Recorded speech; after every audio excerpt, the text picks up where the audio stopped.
Olá, observadores, bem-vindos a mais um episódio do Observa Aí, o podcast semanal do Observatório Nacional de Segurança Viária. Eu sou Rodrigo Ribeiro, Head de Marketing e Redes aqui do Observatório. Eu sou o Paulo Guimarães, CEO do Observatório. Eu sou Pedro Borges, Head de Mobilidade Segura do Observatório. Bom, hoje nós estamos aqui com mais uma dupla de convidados. Presenças ilustres. Presenças ilustres aqui no Observatório, vieram conhecer a nova sede, também bater um papo aqui com o Paulo. A Roberta Mantovani, para quem não conhece, idealizadora, talvez? Sim, acho que é. Se eu cometer algum equívoco aqui, vocês me corrijam. A gente brinca que é a mãe. É a mãe do Educa. A mãe do Educa. A mãe do Educa é um projeto lindo do Observatório.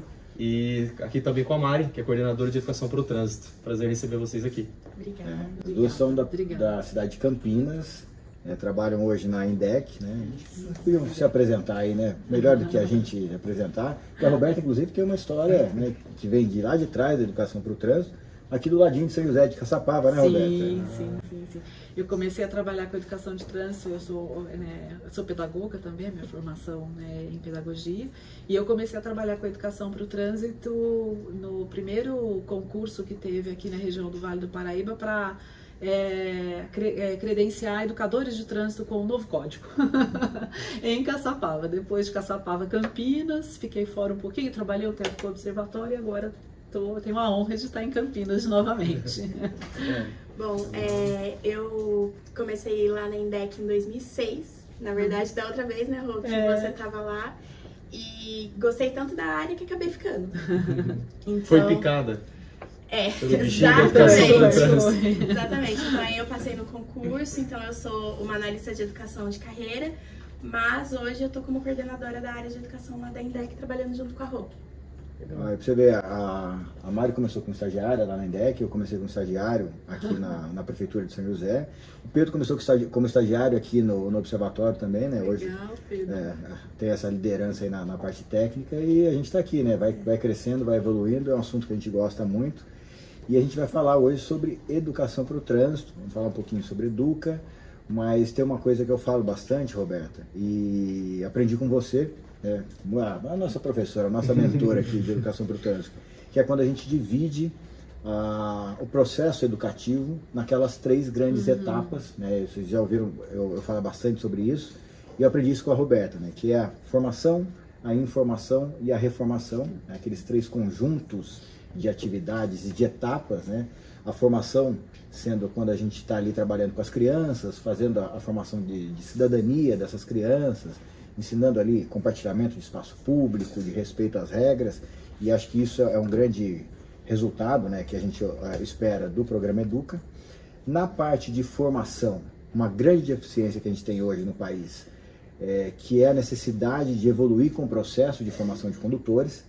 Então ali a gente já está falando de conceito técnico, tem um trabalho que é desafiador, que é ensino médio e anos iniciais do ensino universitário, e o próprio processo de formação de condutores, e a reformação, né, que é a campanha continuada, a gente manter a chama acesa, e foi daí inclusive que surgiu o Mar Amarelo. A Roberta estava lá com a gente também quando o movimento foi criado há 10 anos atrás.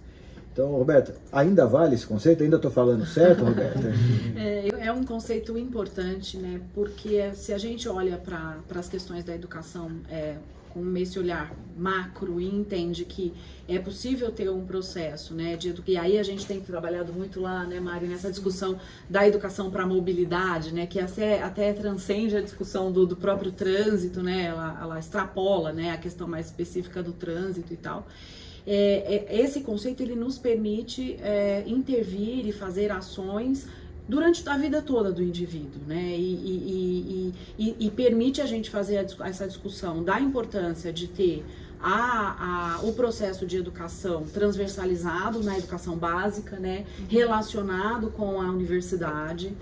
Olhar para a formação do condutor, que é extremamente necessária, e que se a gente tem um processo educacional transversalizado na rede de ensino, traz um indivíduo com um repertório muito diferenciado para fazer uma educação mais específica, né, mais técnica e voltada para a condução. e permite também a gente olhar para a educação profissional, né? Por exemplo, hoje na INDEC a gente tem olhado muito para essas questões, né?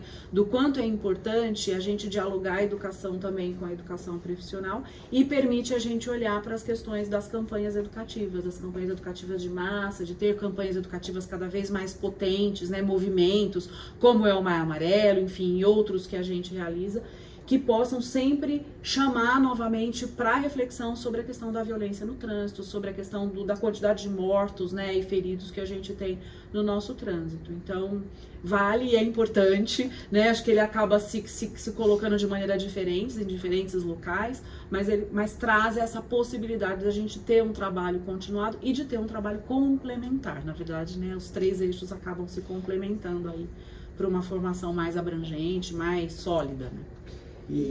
Só complementando o que a Rô traz, é que a gente tem também apostado cada vez mais em iniciativas que elas se congreguem. Então a gente, sempre quando a gente lança uma nova campanha, a gente busca também trazer ações de fiscalização, ações de engenharia viária, pensando que também a cidade é um espaço educador.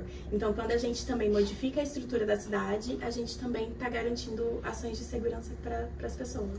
Isso é super interessante, você falou de contexto, né? Na verdade, de ambiente, acho que o ambiente influencia demais. A gente tem exemplo aqui, o Pedro veio de Curitiba para cá. Acho que, imagino que sente um pouco essa diferença de ambiente, porque Sim. O ambiente interfere no comportamento das pessoas. Reflete na cultura também. Na cultura, e é engraçado, porque o Pedro, né, eu estou fazendo aqui uma prospecção totalmente sentimental, zero científico. Mas o que vai acabar acontecendo com o Pedro? Daqui a pouco, ele vai ter o comportamento dele meio que moldado à cultura Sim. aqui de São José. E é engraçado porque as pessoas, a influência do ambiente é muito forte. Você pega um motorista aqui de São José, que tem a cultura de São José dos Campos, quando ele vai para a praia, ali em Caraguatatuba, a 70 quilômetros daqui, ele para na faixa de pedestre, porque o ambiente lá está sendo construído para proporcionar isso, principalmente ali no calçadão, na rua da praia. Então, trabalhar o ambiente realmente é totalmente necessário, senão a ação a sua eficiência fica muito prejudicada.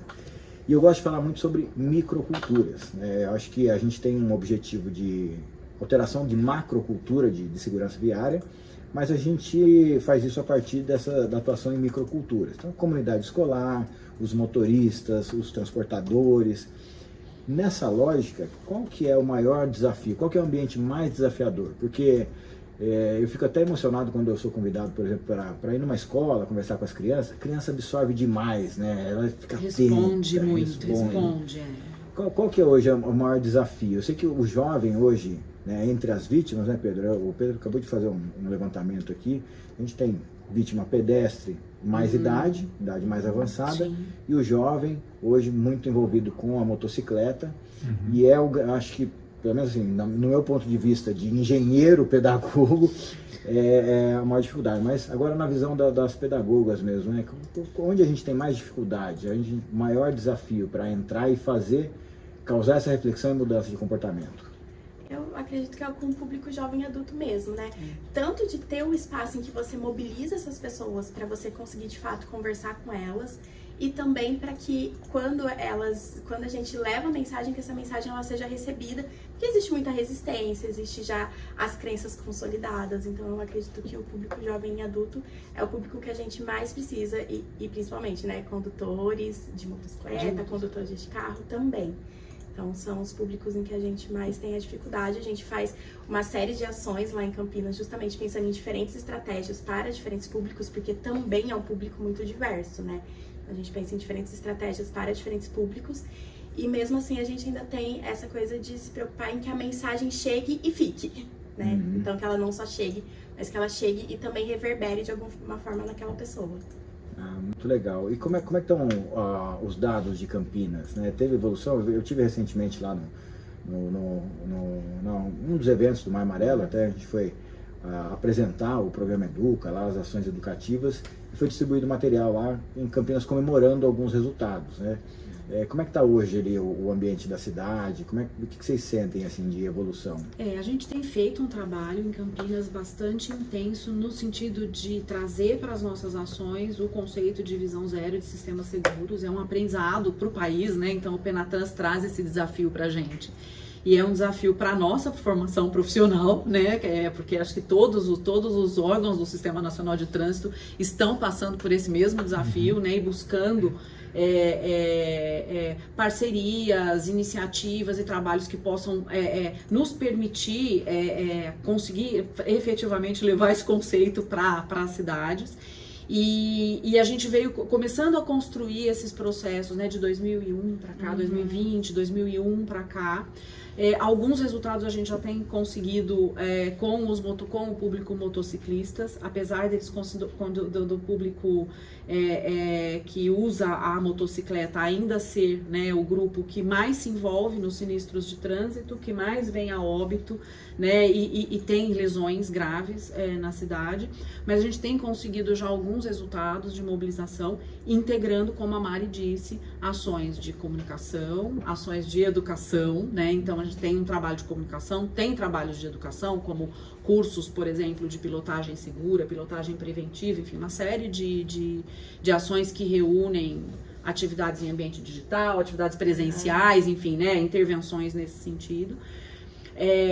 E fiscalização junto, né? Então a gente tem feito esse trabalho e a gente tem conseguido o resultado. A gente tem uma tendência de crescimento na cidade, que é um sinal de alerta para a gente importante, que é uma tendência de crescimento de atropelamentos, né? E atropelamentos seguidos por óbito. E Campinas a gente faz um trabalho muito preciso, assim, muito já de muitos anos, no tratamento, no estudo da sinistralidade da cidade, né? Então a gente tem dentro da INDEC uma equipe que faz isso e nós temos o comitê de análises de acidentes do Vida no Trânsito em Campinas, que funciona muito bem há muitos anos, né? Isso nos permite, inclusive, avaliar fatores de risco. E os nossos principais fatores de risco são velocidade, em primeiro lugar, e seguido por álcool, né, a combinação de álcool e direção, entre outros fatores que acabam, né, vindo aí nessa sequência aí de fatores identificados. Então a gente tem tentado trabalhar também, né, para combater, né, intervir nesses fatores de risco. Que é o principal, né? Acho que a base do trabalho é sempre estatística, né? A gente estava numa reunião agora falando sobre isso. Você parte, qual que é a pedra, o primeiro passo? É a estatística. A evidência. E a primeira reflexão, né? Até a gente estava em reunião com a Prevenção Rodoviária Portuguesa, uma entidade similar ao observatório que atua lá em Portugal, e ele falou isso, né? A gente parte muito da estatística, mas a primeira pergunta que a gente faz é se a estatística é confiável ou não. Isso aqui faz sentido, né? Primeira pergunta. Faz sentido. E assim, a gente tem algumas etapas para desenvolver programas de segurança. A primeira é ter um bom diagnóstico, confiável. E o segundo é a gente ter a mobilização, o envolvimento das pessoas chaves ou das instituições chaves. Eu sei que esse trabalho no âmbito municipal, a gente acaba conseguindo fazer se o prefeito compra essa ideia, mas eu tenho uma notícia triste. Triste porque a gente ficou muito chateado. Eu participei, acho que foi umas 2, 3 semanas atrás, da reunião da Câmara Temática da CTPNAT. Então o Observatório participa como membro, né, da Câmara CTPNAT, que é da gestão do Penatrans. A gente tem membros na Câmara de Educação, inclusive a reunião foi essa semana para definir os temas educativos do ano seguinte, e também na de saúde. A gente tem representação, o Observatório tem uma cadeira nessas câmaras, fora os nossos observadores certificados que estão em todas as outras. E dentro do Penatrans, como é que funciona a participação dos membros? A gente tem alguns membros que são responsáveis pelos GTs estaduais, que são os grupos de trabalho. Então esses caras precisam ficar lá, cumpriu a meta, não cumpriu, porque tem um monte de gente, um monte de instituição que tem um monte de meta para cumprir ali, um monte de responsabilidade. E as entidades, né, incluindo o observatório, ficaram responsáveis pelo monitoramento dos pilares. Então o observatório está responsável pelo pilar 4, que é educação. Tá? E ali, se a gente abrir lá o Penatrans, a gente tem atribuições para uma série de entidades governamentais, não governamentais, inclusive o Ministério da Educação, que eu nem sei se chama Ministério da Educação e Cultura mais, se é só o Ministério da Educação, mas o MEC, Ministério da Educação. o MEC e o Conselho Nacional de Educação. E qual que é a notícia triste? Primeiro passo, né, a primeira tarefa que a gente tem que fazer é estabelecer os pontos focais, chegar nesses entes, no Conselho Nacional de Educação, no MEC, e falar assim, olha, quem vai ser responsável por essa estratégia, que é o ponto focal, com quem que eu me relaciono para poder monitorar essa atividade. E até hoje a gente não conseguiu contato, mandamos ofício via observatório, o ofício foi via Senatran, e não me parece, e eu posso estar fazendo um julgamento totalmente equivocado, mas é um julgamento pessoal meu, que há muito interesse dessas instituições em falar de educação para o trânsito. Eu sinto um pouco de distanciamento com relação a isso. A gente teve, ou está tendo uma oportunidade um pouquinho melhor agora, com a revisão da BNCC, e ali dentro a gente tem alguma oportunidade de falar sobre educação para o trânsito nas escolas. Então, se não há uma diretriz, né, isso que eu estou imaginando, e essa é a pergunta que eu quero fazer para vocês. Se não há uma diretriz nacional, e isso implementado de fato em currículo, sendo obrigado por uma diretriz nacional, como é que a gente faz para poder implantar a educação para o trânsito nas escolas com material tão rico que foi produzido como esse do Educa, mas diante dessas barreiras, não são nem pedagógicas, são metodológicas, vamos dizer assim, na educação, né? Como é que a gente faz para chegar nas escolas com a educação para o trânsito? Bom, a gente tem percebido, assim, e aí, acho que a gente pode falar muito juntas disso, assim, né? A gente tem percebido muito na conversa com as redes de ensino, com os educadores, com as escolas, a gente está fazendo alguns trabalhos em Campinas, né? De diálogo para dentro das escolas mesmo, para compreender como as redes estão, né? Já estão se mobilizando para o tema. Porque as escolas têm autonomia. Elas têm em cima da sua grade em curricular. cima das grades curriculares, isso.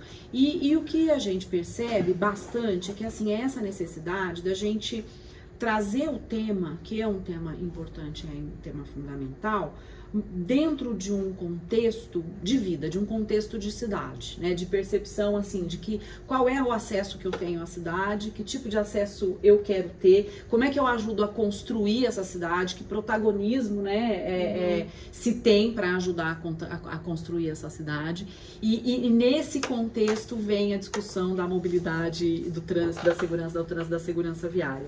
A Mari tem tido uma experiência que eu acho que é bacana ela contar um pouquinho, né, de conversar muito, assim, diretamente com os professores, de ter essas percepções. Então, tem tanto uma questão que é importante ter de uma discussão num âmbito nacional, de revisar mesmo, assim, como que essas questões aparecem de maneira mais explícita, né, dialogando com a BNCC, né, então isso é importante, mas é importante também a gente olhar para o que a gente está propondo de dialogar e como a gente está propondo, com quem a gente está propondo dialogar. Assim, o que eu tenho percebido, porque a gente trabalha com escolas em Campinas, tem uma tradição de que já trabalha com escolas há mais de 30 anos, né, Rô? E só que essa forma de trabalhar com as escolas foi mudando de formato ao longo dos anos. Eu tô lá há 17 e mesmo nesse período que eu tô lá, a gente trabalhou de diversas maneiras. E agora, uma metodologia que a gente tem adotado é de estar mais perto das escolas, discutindo com o corpo docente a partir da realidade daquela escola e deixar que eles construam as propostas de uma forma muito protagonista e a gente vai dando suporte para o processo. E aí o que eu tenho percebido nessas visitas nas escolas é que as escolas já fazem educação para o trânsito. Pelo menos em todas que eu passei, elas já fazem educação para o trânsito. O que acontece é que isso muitas vezes não está evidenciado, não está sistematizado. Às vezes não está clara a intencionalidade, exatamente, né? E aí fica difícil você conseguir medir o resultado. Medir o resultado, inclusive. Mas as escolas, elas já trabalham a educação para o trânsito, mais especificamente, e a educação para essa convivência na cidade, a educação para o direito à cidade, numa perspectiva mais ampla, também é um tema que é muito caro para as escolas. Justamente por isso, porque está lidando direto com a cidadania das crianças. Então, muitas vezes, o que a gente tem que fazer de esforço é nesse sentido mesmo, de entender o que as escolas já fazem, né? E aí eu penso isso, nós como gestores, né, como órgãos do Sistema Nacional de Trânsito, principalmente, a gente precisa olhar o que as escolas estão fazendo, como elas estão fazendo e o que a gente pode dar de ferramenta para qualificar. E aí essas ferramentas, elas vão mudar de acordo com a realidade, mas é importante principalmente que quando a gente vai pensar nas ferramentas, que elas estejam aptas para essa discussão mais ampla e que tenha uma diversidade de metodologias, de estratégias, justamente para atender o que as escolas precisam. Porque o país é diverso e quando você olha para uma mesma rede de ensino, ela é muito diversa. Porque ela muda muito o funcionamento daquela escola, inclusive em função do território. A gente acabou de comentar, né, a questão do território, de olhar para o contexto, de olhar para o micro, né, para os microespaços.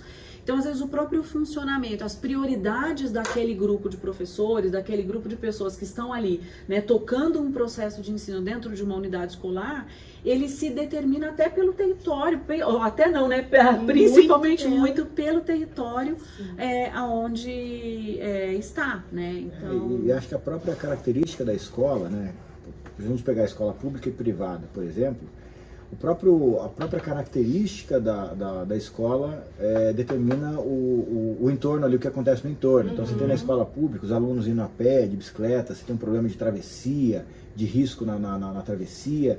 Aí na escola privada você já tem a questão da fila dupla, das infrações de trânsito. Então, realmente é muito desafiador. Eu acho que, de alguma forma, uma grande parte do nosso trabalho é fazer essa mobilização, essa conscientização do corpo docente, né? Como é que a gente trabalha isso. E como é que mede, né? Dá para medir de forma objetiva resultado de campanha educativa, de processo educacional? Como é que a gente mede isso?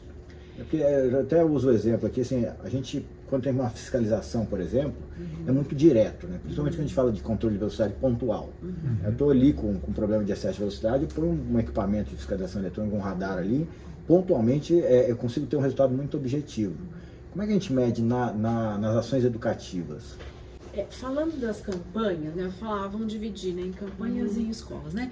Falando das campanhas, em Campinas a gente tem trabalhado para tentar, primeiro, usar cada vez mais dados e evidências para montar as campanhas. Então, quando a gente estrutura as campanhas, a gente já estrutura a partir dos estudos de sinistralidade que a gente tem, que são muito atuais. Então, hoje a gente tem em Campinas o boletim atualizado de junho.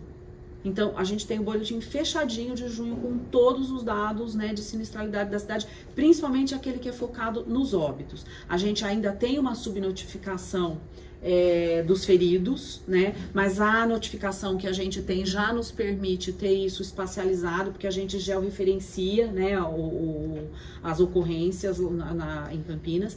Então, isso já nos dá um indicador de perfil, né, de com quem a gente precisa falar, de em que dias da semana, em que horários, onde está acontecendo, com quem está acontecendo, como está acontecendo, qual é o fator de risco e como isso está espacializado na cidade. Então, no caso das campanhas educativas, o que nós temos conseguido fazer já é trabalhar para fazer teste de mensagem com o público que a gente trabalha, para aprimorar ainda mais essa mensagem, criar as ferramentas, né, de acompanhamento, de alcance nas mídias digitais e nas mídias, nas ações físicas que nós fazemos, direcionar as ações de fiscalização, as ações educativas para os territórios mais perigosos, os cruzamentos críticos que a gente tem na cidade, que nós já sabemos onde eles estão, e aí tentar medir imediatamente depois se tem essa diferença, né, acontecendo, tanto em termos de ocorrência. Isso, tanto em termos de ocorrência quanto em termos de abrangência que a gente conseguiu atingir mesmo. Então a gente está conseguindo chegar num ponto que está sendo possível começar a medir mais claramente tanto a quantas pessoas a gente conseguiu efetivamente chegar e se a gente chegou na pessoa certa. Temos um exemplo muito importante. Nós temos uma campanha de velocidade no final do ano passado e a abrangência, nossa Campinas tem 1.200.000 habitantes, né? E nós conseguimos atingir 1.400.000 visualizações na campanha no digital, nas redes sociais. E aí quando a gente olhou e o nosso público era o motociclista jovem de sexo masculino. Então o alcance foi muito importante e foi muito grande. E isso está impactando porque nós tivemos redução de óbitos com motociclistas na cidade. Mas quando a gente olhou mais profundamente para o dado, a gente viu que 54% das pessoas que visualizaram eram mulheres. Então, E quando a gente vai aprimorando as ferramentas que a gente está usando para fazer esses acompanhamentos, criando nessas ferramentas, está sendo possível a gente ir qualificando e entender, bom, o que a gente precisa da campanha passada para que a gente vai lançar agora, o que a gente precisa fazer para atingir o homem, porque foi bom, a gente teve resultado, mas pode ser melhor, porque direcionar melhor a mensagem para o público, né? Então, é um desafio permanente, né? Mas a gente tem observado que quanto mais melhor a gente usa o dado, né, a evidência e cria cria os indicadores, né, cria as ferramentas, metas, melhor a gente tem conseguido trabalhar. Isso no âmbito das campanhas. No âmbito das escolas... Aí a gente vai falar muito sobre objetivos de aprendizagem.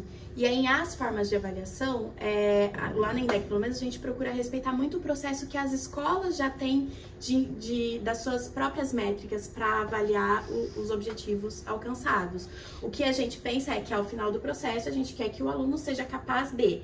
E se ele está sendo capaz daquelas objetivos de aprendizagem que a gente definiu lá no início do processo, a gente alcançou. E aí, quais são esses objetivos de aprendizagem quando a gente está falando de educação para a mobilidade?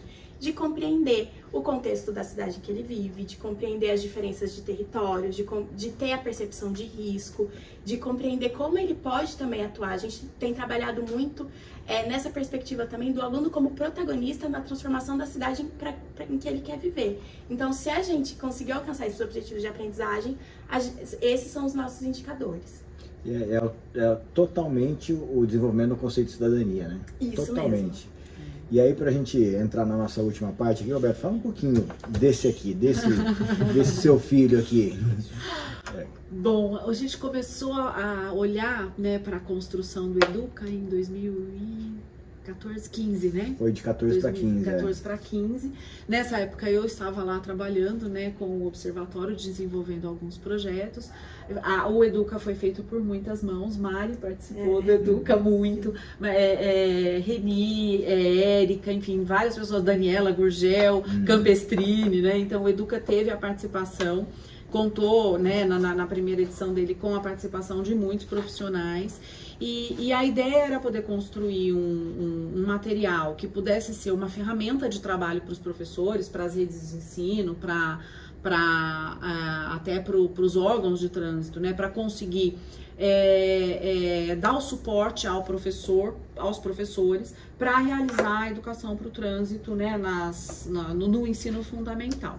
Então ele nasce da ideia de trazer uma ferramenta que viabilizasse a transversalização do ensino, dialogando com a BNCC, né, e que tivesse também um suporte potencial ao trabalho do professor, né? Então, além de ter um material que pudesse ser um material consumível, em que o aluno pudesse registrar suas produções, as suas reflexões, as suas atividades, né, produzir, que tivesse um suporte ao trabalho a ser realizado para o professor, né, dando um cardápio de possibilidades que possam ser trabalhadas, né, por ano de escolaridade. Ele está alinhado a três grandes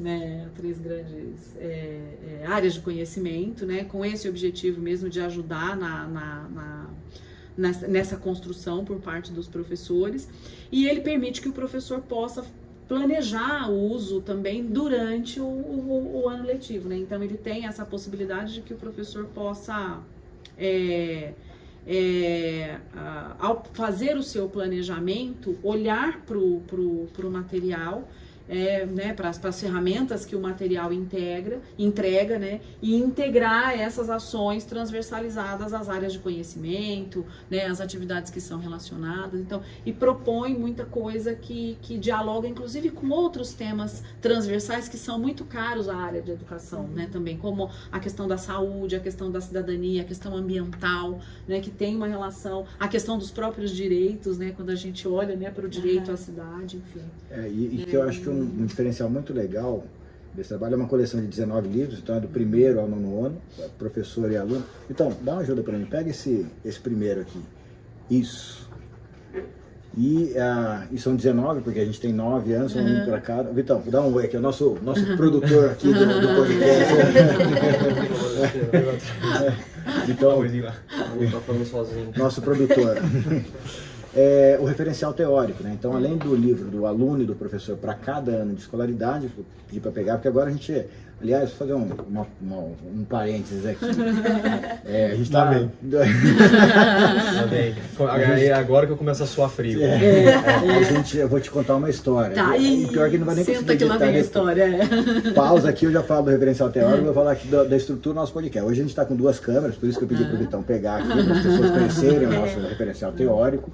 Mas, nos anteriores, tudo começou com um computador só, a gente só tinha esse equipamento. Aí, em determinado momento, me convenceram a comprar uma mesa de som. A gente tem aqui uma mesa de som, microfones bonitos e tal. E surgiu um tal do iPhone que grava melhor que qualquer equipamento e tal, que é o que a gente está usando. Aí, na semana passada, eu falei, não, eu tenho que usar a mesa vai melhorar. Beleza, usamos a mesa. Uma mesa de som, aqui fica todo mundo segurando o microfone e tal. E depois eu fui assistir o podcast. E aí eu mandei uma mensagem para ele, falei, nossa, ficou sensacional o som da mesa, só vamos fazer com a mesa agora. Ele falou, a mesa não estava funcionando aquele dia. Você acredita que ele me enrolou? Colocou um microfone fake, só para eu ficar satisfeito aqui, parar de reclamar. O microfone foi fake. Foi Nossa, fake. isso vai pro ar? Foi fake. O microfone não foi fake, ele acabou sendo fake. Acabou sendo fake. E eu caí na conversa do nosso host aqui. Mas enfim, agora a gente tem 2 câmeras, inclusive. Eu acho que essa aqui tá para as pessoas verem, mas esse é um diferencial, porque é justamente essa base, esse referencial teórico que os professores podem usar para se apoiar. Uma coisa que eu acho bem interessante do Educa é justamente isso, assim, de que ele é um material que ele pode inspirar, inclusive, né? Não é um manual de instruções ou uma receita de bolo, né? Na educação a gente fala muito sobre isso, né? Então não é um material que objetiva ser uma receita de bolo. Então, olha, professor, você vai fazer isso, depois isso, depois isso. Não, o que a gente traz são ferramentas para que o professor se inspire e desenvolva um projeto pedagógico. Ali vai ter tudo que ele precisa para desenvolver aquele projeto. Então tem um material até para ele aprofundar os próprios conhecimentos, tem um material que ele pode utilizar com o aluno. Então é um material bem interessante para ser utilizado. E acho que justamente por esses diferenciais é o único material, é paradidático, é o certo falar? Material paradidático ou didático? Não É o sei único dizer. material de educação para o trânsito Isso. que foi validado no âmbito da Câmara Temática e por 2 ministérios, né? Pelo Ministério, à época, o Ministério da Infraestrutura, hoje o Ministério dos Transportes e o Ministério da Educação.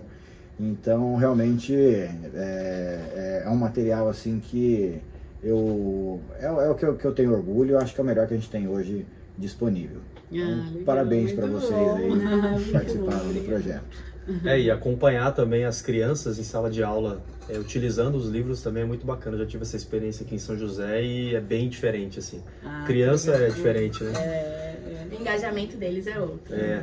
Bom, então um resumo aqui do Educa, são materiais didáticos do 1º ao 9º ano para as escolas. Então os gestores que atuam aí na Secretaria de Mobilidade Urbana dos municípios ou na área de educação para o trânsito podem procurar o observatório, que a gente dá todas as informações aí para que vocês possam aderir também ao programa. Batemos 300 mil crianças atendidas já com esse programa. Muito legal. Muito legal. Parabéns. Nossa, Parabéns. Muito legal. Parabéns. Então, vindo um pouco aqui para a agenda do observatório, sem sair ainda do assunto de educação para o trânsito, Paulo, acho que vale a pena citar 2 reuniões ou encontros que nós tivemos aí. Tivemos ontem, né, ou anteontem, a reunião nacional. Não sei se você queria falar um pouquinho do Educa. Foi segunda-feira. E a questão da adesão lá da Secretaria do Estado do Paraná. São 2 assuntos. Eu tô meio perdido. Semana passada. Semana passada e outro nessa. É porque a gente fez a entrega de 14 mil livros para a Secretaria Estadual de Educação do Estado do Paraná. E o que é o legal? Como a gente tem uma atuação muito próxima dos municípios, o município já até Campinas tem uma condição um pouquinho diferente, mas o município em geral cuida do primeiro ciclo do fundamental, que é do 1º ao 5º ano.